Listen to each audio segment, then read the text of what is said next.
अक्षर जी का हमारे पॉडकास्ट में बहुत बहुत स्वागत है। एक बार फिर से तीसरी या चौथी बार हम लोग मिल रहे हैं। चौथी बार हम मिल रहे हैं। लकी फोर है हमारा ये। ठीक है। और सावन का महीना आने वाला अक्षर जी, जी। तो आज हम बातें करेंगे महादेव के बारे में, शिव जी के बारे में। और आपका बहुत बड़ा कनेक्शन रहा है शिव जी से। ठीक है। आप अक्सर बातें करते हैं महादेव की, शिव जी के बारे में। पिछले साल में कोई एक्सपीरियंस हुआ हो, कोई नई जगह गए हों आप? पिछले साल तो नहीं, इस साल हम्म। बहुत कमाल का एक मेरा अनुभव रहा। मैं गया था गुवाहाटी एक टॉक शो के लिए। हम लोग ना नॉर्थ बहुत घूमने जाते हैं। हम्म। सभी सुनने वालों से ये विनती है, ये रिक्वेस्ट है कि जाइए, गुवाहाटी जाइए, असम घूमने जाइए। क्या सुंदर जगह है।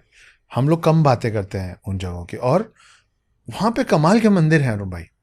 मैं इस बार गया, और जिनके एक पार्थोदा हैं, आ, वो अपने आप में एक कमाल की शख्सियत है। पार्थोदा, अगर आप सुन रहे हैं तो आई लव यू टू। तो हम वहाँ पहुँचे, और वहाँ पे एक नई चीज़ मुझे पता चली कि जो ज्योतिर्लिंग है उसमें एक ज्योतिर्लिंग पे विवाद है।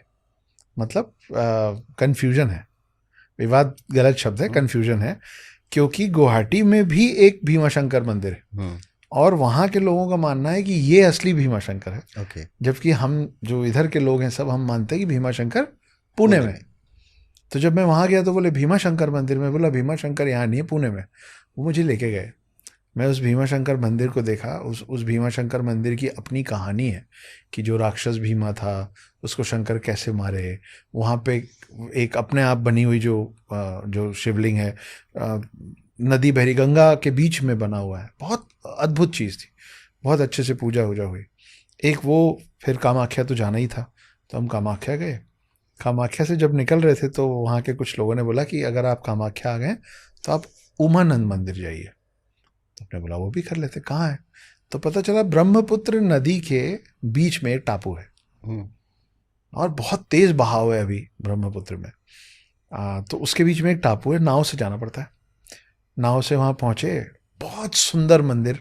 अंदर गए तो वहाँ पे कहानी बताई गई। कहानी ये बताई गई कि पार्वती जी जब कामाख्या से निकली तो एक सुरंग के रास्ते, ब्रह्मपुत्र नदी जो बह रही उसके भी नीचे से सुरंग हम्म। उस टापू तक जाता है। और वहां से वो पहुंची थी उस आइलैंड पे, उस टापू पे, शिव जी से मिलने। इसलिए नाम है उमा का आनंद। ओ, उमानंद। वहां पे वो अपना वक्त बिताए थे, आनंदित आनंदित हुए थे। तो इसलिए नाम है उमानंद मंदिर। तो उमानंद उमानंद सुन रहे थे, तब समझ में आया कि उमा का आनंद। ये तो यहाँ तक तो सब ठीक था। उसके बाद मुझे किसी शख्स ने बोला कि एक और मंदिर है, यही पार्थोदा ने हमारे बोला कि पार्थोदा आई लव यू। उन्होंने बोला कि अक्षत एक बार ना नवोग्रह मंदिर चले जाओ। तो मुझे लगा मंदिर मंदिर हो गया, अब हो गया इस बार का, अगली बार के लिए कुछ छोड़ देते। तो थोड़ा जिद पे अड़ गए कि नहीं नहीं, नवोग्रह देख लो, नवोग्रह। क्या मंदिर अरुण भाई! मैं ऐसा मंदिर अपने जीवन में अब तक देखा नहीं था। हम लोगों को ईस्ट के बारे में बहुत कम पता है। हमको ईस्ट जाना चाहिए। नवोग्रह मंदिर के जब मैं अंदर गया तो एक हॉल नुमा बहुत बड़ा एरिया है जो कि गर्भगृह है। मतलब वो पूरा मंदिर अपने आप में गर्भगृह ही है, आप ये समझ लीजिए। और उसमें, क्योंकि हम शिव जी की बात करें, सावन की बात करें, उसमें शिव जी के 9 शिवलिंग हैं, अलग अलग, दूर दूर और बड़े बड़े। वो सब प्रतीक हैं एक एक ग्रह का। और जैसे हम आम तौर पे मंदिरों में जाते हैं तो हमको एक टोकनी मिलती है, टोकनी में प्रसाद होता है, फूल होता है और 4 चीज़ें होती है। यहाँ की टोकनी में एक प्लास्टिक में 9 रंग के कपड़े होते हैं, क्योंकि हर ग्रह का एक रंग है। तो वही 9 रंग हैं।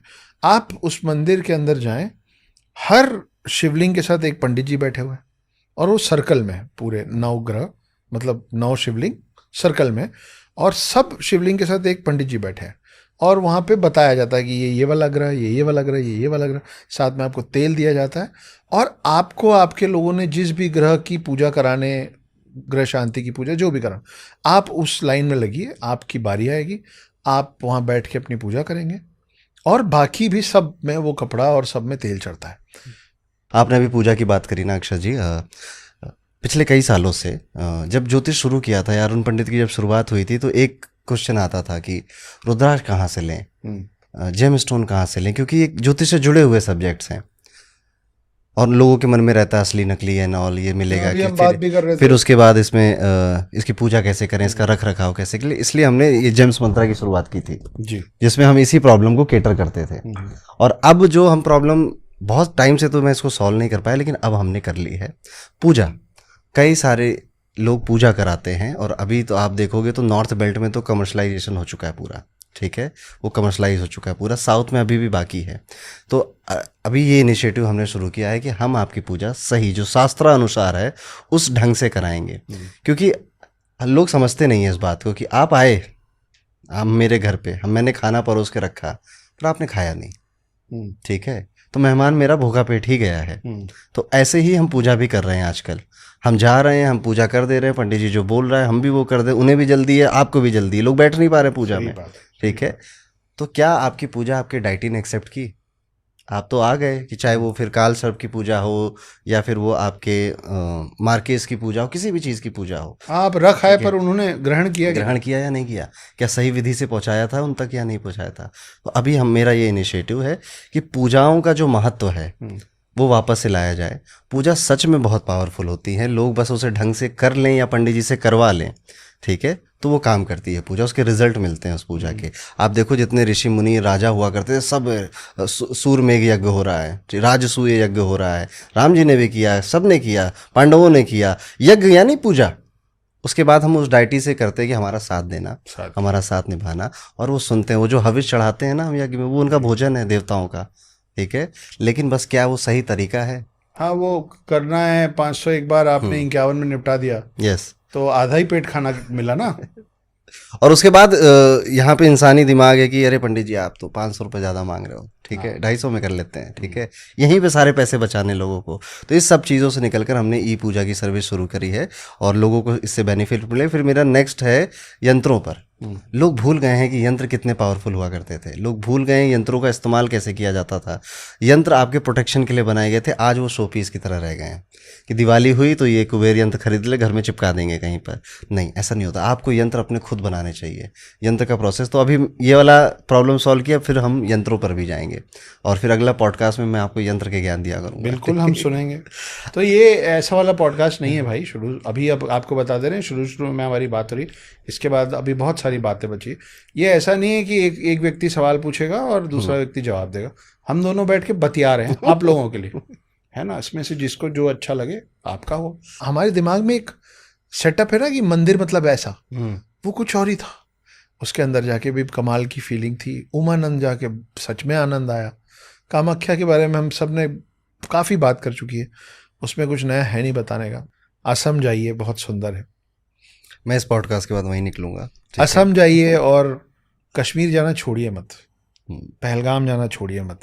हाँ, कुछ लोग वही चाह रहे हैं कि हम दूर रहें और भर भर के जाइए। जित मैं तो अभी लगातार बोल रहा हूँ, जितने बाइक सवार है ना, बाइक्स पे निकलते हैं पहाड़ों में घूमने, अगली बार स्पीति चले आना, अगली बार लेह लद्दाख चले आना। अभी पहली बार अब की बार निकलो ना, कश्मीर जाओ। जितने हमारे कॉरपोरेट कल्चर के बड़े बड़े ब्रांड्स हैं वो भेजते हैं ना इधर, थाईलैंड जाइए रिवॉर्ड के स्वरूप, है ना, थाईलैंड जाइए, और कहाँ कहाँ भेजते हैं, बैंकॉक जाओ, इधर जाओ। बंद करो, कश्मीर भेजो। परिवारों के साथ जाइए, छुट्टी मनाने जाइए, जितना हो सके। मैं खुद भी जा रहा हूँ, मैं कश्मीर इसीलिए जाना चाह रहा हूँ और अब मैं बहुत जल्दी जाऊँगा, क्योंकि कुछ लोग चाहते हैं कि आप और मैं कश्मीर ना जाएं। यही तो चाह रहे हैं कि छूट जाए कश्मीर। मत छोड़ो, बाकी जगह का कैंसिल करो, कश्मीर पहुंचो। इत्तेफाक से जब ये पहलगाम का अटैक हुआ था मैं वहीं था, ठीक है, तो वैष्णो देवी की यात्रा के लिए गए थे, तो हम लोग इधर कटरा में रुके हुए थे। फिर खबर मिलती है कि पहलगाम में ऐसा अटैक हो गया, तो हमारे साथ जितने लोग थे बहुत डर गए थे वहाँ पे, जबकि वो वहाँ से शायद 10-12 किलोमीटर दूर है। आई थिंक मुझे एग्जैक्ट डिस्टेंस नहीं पता है, बट वो डर है जो जिसकी आप बात कह रहे हो कि अगर मैं होता तो क्या होता, ठीक है। और उसके बाद जो कहानियाँ आई कि 10 दिन हुए थे शादी के, पत्नी के सामने पति को मार दिया, दुख होता है। नहीं, पॉइंट ये है ना अरुण भाई, अब वो जो वहाँ पे धर्म पूछ के एक एक करके मारा गया, मैं कुछ नया नहीं बोल रहा हूँ, शायद 1000 लोग बोल चुके होंगे, पर मुझे भी बोलना है। वो जिन लोग मर गए वहाँ पे, जिनको मार दिया गया, वो तो मुंह बंद करके बैठे थे, उन्होंने तो कुछ नहीं बोला था ना। तो क्या मैं बोलना बंद कर दूंगा तो मैं अमर हो जाऊंगा? या मैं बोलना बंद कर दूंगा तो सामने वाला मेरे को गारंटी दे रहा है कि मेरे को नहीं मारेगा।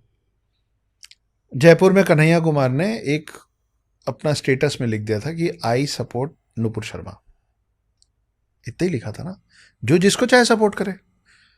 2 लोग घुसे, टेलर था बेचारा, उसका उसका सर, उसका गर्दन अलग कर दिया उसके शरीर से, और उसके बाद खुद वीडियो बनाया कि हम दोनों ने मारा, ऐसे मारा है।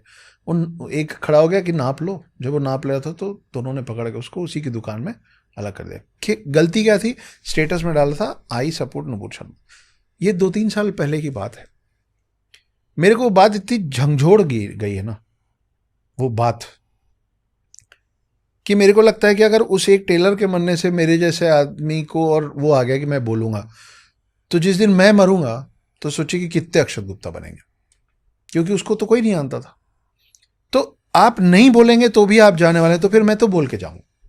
और जब वो मारने आए थे ना, तो जात तो पूछ नहीं रहे थे, वो सिर्फ पूछ रहे थे तुम हिंदू हो कि नहीं हो, यही पूछा गया था। एक्चुअली ये पूछा गया था कि तुम मुसलमान तो नहीं हो, अगर तुम मुसलमान नहीं हो तो तुमको मार देंगे। अच्छा जी, एक तरफ हम बात करते हैं माँ पार्वती की, भगवान शिव की, उनके प्रेम की, और आपने अभी बताया उमा आनंद नाम की जगह की, और एक तरफ खबर आती है राजा रघुवंशी टाइप के केसेस की, ड्रम की केस की। इसमें क्या ओपिनियन है आपका? राजा रघुवंशी इंदौर से ही थे, हम भी इंदौर से ही हैं। हालांकि इनमें से किसी को मैं ज़ाती तौर पे नहीं जानता हूँ, पर मेरा अपना इतिहास रहा है। मुझ पे केसेस हुए हैं। जुडिशरी बहुत लंबे वक्त तक ये मानता रहा कि अगर कोई महिला बोल रही है ना तो सही ही बोल रही होगी, गलती पुरुष की ही होगी, बहुत समय तक। और मेरे ख्याल से 2014 या 15 में सुप्रीम कोर्ट ने ये बात कही थी कि ये जो 498 ए, डाउरी, घरेलू प्रताड़ना, इस तरीके की जितनी चीज़ें महिलाओं को दी गई थी, कि बस वो कह देंगी तो मान लिया जाएगा कि वो सच कह रही है। क्योंकि जब लड़के के परिवार में एक महिला है, बहू बेटी जो भी बन के है, वो प्रूफ कहाँ से लाएगी कि उसके साथ गलत हो रहा है? क्योंकि वो तो ये बोल रहे ना कि ये सारे घर वाले मिलके कर रहे हैं। तो इस बात पे उनको ये वीटो पावर दिया गया था। तो सुप्रीम कोर्ट ने एक बहुत अच्छा स्टेटमेंट दिया था कुछ साल पहले, 2014 या 15 की बात है। उन्होंने, और उसी समय मेरा केस शुरू हो रहा था, उन्होंने कहा था कि ये शक्ति दी गई थी महिलाओं को ढाल स्वरूप उपयोग करने के लिए, अब वो उसको औजार के तौर पे, it was given as a shield this power, but now they are using it as a weapon. तो कुल मिला के बात ये ना कि अब ऐसा कुछ नहीं है कि महिला है तो सही होगी या महिला है तो अबला ही होगी, वो अबला की जगह कबला भी हो सकती है अब। तो जुडिशरी में जब भी कोई पहुंचे तो, और ख़ास करके सुनने वाले या सोसाइटी भी, हमारी सोसाइटी का भी एक वो होता है ना कि नहीं नहीं अरे बिचारी, अरे हर महिला बिचारी नहीं है भाई, कई बार पुरुष भी बेचारे होते हैं। अभी वो अतुल सुभाष बैंगलोर में, वो चला ही गया ना, लिख के गया, बता के गया, रो के गया, अपने बच्चे से दूर होके गया, पर चला गया ना। तो हम लोगों को as a society, as judiciary बदलने की ज़रूरत है। ठीक है, जुडिशरी में आपको सब पेपर्स रखने पड़ते हैं, प्रूफ दिखाना पड़ता है, लेकिन आपको मालूम है अभी भी बर्डन ऑफ प्रूफ कि मैं इनोसेंट हूँ मेरे को दिखाना पड़ेगा। सामने वाला जो मेरे को एलिगेशन लगा रहा है उसको उसके ऊपर बर्डन ऑफ प्रूफ नहीं कि आप जो बोल रहे हो सही बोल रहे हो कि नहीं। ये सिर्फ पुरुषों के साथ हो रहा है। तो आज की डेट में जब सबके हाथ में फ़ोन है, तो भाई आपको भी प्रूफ देने की ज़रूरत पड़नी चाहिए ना, कि अगर मैं महिला हूँ और मैं कह रही हूँ कि मेरे साथ ऐसा हो गया है, तो भाई आप भी प्रूफ दीजिए कि आप सही कह रहे हैं कि नहीं। पूरा पूरा परिवार बर्बाद हो जाता है। माता पिता, बेड पे पड़ी हुई दादियाँ जो अपने टांग पे खड़ी नहीं हो पा रही हैं, उस घर में अगर कोई ननद है, वो प्रेग्नेंट है ननद, जिसका नाम डाल दिया है उसका जीवन खत्म। पहले था कि 3 महीने तक बेल नहीं मिलती थी, नॉन बेलेबल ऑफेंस था ये। 90 दिन के बाद आप कोर्ट में बेल अप्लाई कर सकते हैं। अब आप 91 दिन बाहर निकल के प्रूव कर भी देंगे कि ये मेरे पे गलत एलिगेशन लगा था, तो 90 दिन में तो आप खत्म हो गए ना, आपको नौकरी से निकाल दिया गया, आपका मान सम्मान, इज्जत, सोशल स्टेटस सब मटिया मेट हो गया। तो ये वो वाली बात है ना कि बाद में मैं 100 झापड़ मार लूँ, लेकिन अगर मेरे को कोई एक थप्पड़ मार दिया तो मेरा मान तो खत्म हो जाएगा। तो ये सब अभी भी चल रहा है। इन सब से होता क्या है ना कि मेरे जैसे जो लोग हैं जिनकी शादी नहीं हुई अभी, उनको अब डर लगने लग गया है। और ऐसे बहुत सारे लोग हैं जो अब इस तरह के जितने भी वीडियोस बनते हैं उसमें कमेंट करते हैं कि मैं शादी नहीं करूँगा, मैं आगे नहीं बढ़ूँगा, अब ये ज़माना ख़राब हो गया है। तो कहीं ना कहीं एक स्लेट में रंग दिया जाता है। ये भी बात उतनी ही सच है कि महिलाओं के साथ भी बड़ी प्रताड़ना हुई है, उनके साथ भी एक से एक केसेस हुए हैं। हर अभी भी हम चले जाते हैं यूपी बिहार के अगर किसी क्षेत्र में, तो वहाँ कहानियाँ मिलती हैं कि सिलेंडर फट गया, गैस फट गई, महिला जल गई, और हमेशा वो घर की बहू ही होती है जो जलती, कभी ननद या सास नहीं जलती उस आग में। तो हाँ, वो भी एक सच्चाई है, ये भी एक इस सच्चाई बात है। से कोई इनकार नहीं अरुण भाई कि महिलाओं के साथ बहुत समय तक गलत हुआ है। इस बात से भी इनकार नहीं कि अभी भी कई जगहों पे गलत हो रहा है। भ्रूण हत्या आज भी होती है। हम्म, पता चलता है कि बिटिया पैदा हो रही है तो खत्म कर दिया, ये सब हो रहा है। लेकिन इसका ये मतलब नहीं है कि सिर्फ यही हो रहा है, दूसरी तरफ भी गलत हो रहा दूसरी है। तरफ महिलाएं, मैं ये नहीं बोल रहा हूँ कि महिलाएं ही गलत है, मैं बोल रहा हूँ कि महिलाएं भी भी गलत कई है। मामलों में गलत है। तो उसको एक रंग के चश्मे से ना देखते हुए, भाई एक ही जगह पे दो दो लोग पढ़ रहे हैं, एक जैसी उनकी परवरिश हुई है, एक जैसा उनके पास फोन है, एक जैसा उनके पास टेक्नोलॉजी है, एक जैसी उनकी बुद्धि है, तो आप ऐसे कैसे निर्णय ले सकते हैं कि वही गलत होगा और यही सही होगी? यस। पॉइंट वहां पे है। और आपने बोला ना कि मेरे जैसे लोग फिर डर जाते हैं कि शादी करे कि नहीं, तो पहलगाम जाने से भी मत डरिए और शादी करने से भी मत डरिए, है ना? जो होना है सबके साथ होना है, लेकिन सब करके जाएंगे कुंडली हम दिखा लोग। के शादी कुंडली करिए। दिखा के इनको। ओह, महादेव से हमने बातें शुरू करी थी अपनी, ठीक है। हाँ, महादेव ने भी शादी की थी, ठीक है? यस। तो बिल्कुल शादी कीजिए। आपने मंदिर, जैसे गुवाहाटी के मंदिर की बात करी ना, जी। तो मेरा मंदिर जाना बहुत ज़रूरी होता है अक्षत जी। और ख़ास तौर पे ऐसे मंदिर जाना जिसकी एक बहुत बड़ा भव्य इतिहास रहा है जिसका, जैसे महाकाल है, वैष्णो देवी है, केदारनाथ है। हर वो जगह जहाँ पर सालों से या सदियों से पूजा होती है या श्रद्धालु आते हैं, या जहाँ पे स्वयंभू मूर्तियाँ होती हैं, उनका और अलग होता है। तो आप जितनी ये कंप्लेन करते हैं ना कि मुझे समझ में कुछ नहीं आ रहा है, मेरी लाइफ में अच्छा कुछ नहीं हो रहा, मुझे नेगेटिविटी बहुत फील हो रही है, एक बार जाके देखिए। इसीलिए हमारे सनातन धर्म में ये चीज़ बनाई गई है कि आप बहाने से मंदिर जाते रहें। कभी व्रत होता है, कभी उपवास होता है, कभी एकादशी आ जाती है, कभी सावन का महीना आ जाता है। देयर आर मल्टीपल थिंग्स, बस वो इसलिए है कि आप जाते रहिए। और एक बहुत खास बात है, जिस भी खास मंदिर आप जाते हो ना, उसकी एनर्जी अपने घर लेकर आते हो, अपने जीवन में लेकर आते हो और अपने भाग्य के साथ लेकर आते हो। जो भी व्यक्ति लगातार वैष्णो देवी जाता है ना, तो उसका घर बदल जाता है। जो 7-8 साल वैष्णो देवी गया है उसका घर बदल जाएगा। लोग कमेंट में बताएंगे, जो जो फैमिली घर ऐसी बदल जाती है। जाएगा मतलब? घर बदल जाता है मतलब कि वो वो पवित्र स्थल बना कैसे था। छोटी सी थी माँ दुर्गा, वो भैरव बाबा से भाग रही थी, छुप रही थी, अपना स्थान बदल रही थी, ठीक है। फिर जाकर वो गुफा में बैठ जाती हैं। तो ये एनर्जी है, ये कहानी है, ये पटकथा है उस पवित्र स्थल की। तो जब आप जाते हो ना, तो यही कहानी अपने साथ लेकर आते हो। अब इसी कहानी का जो भार है वो अपने भाग्य में लेकर आते हो। आपका घर बदल जाता है, 2 BHK 3 BHK हो जाता है। ओके। 3 BHK से आप 5 BHK में चले जाते हो, किराए के घर से अपने घर में चले जाते हो। ये ब्लेसिंग मिलती है।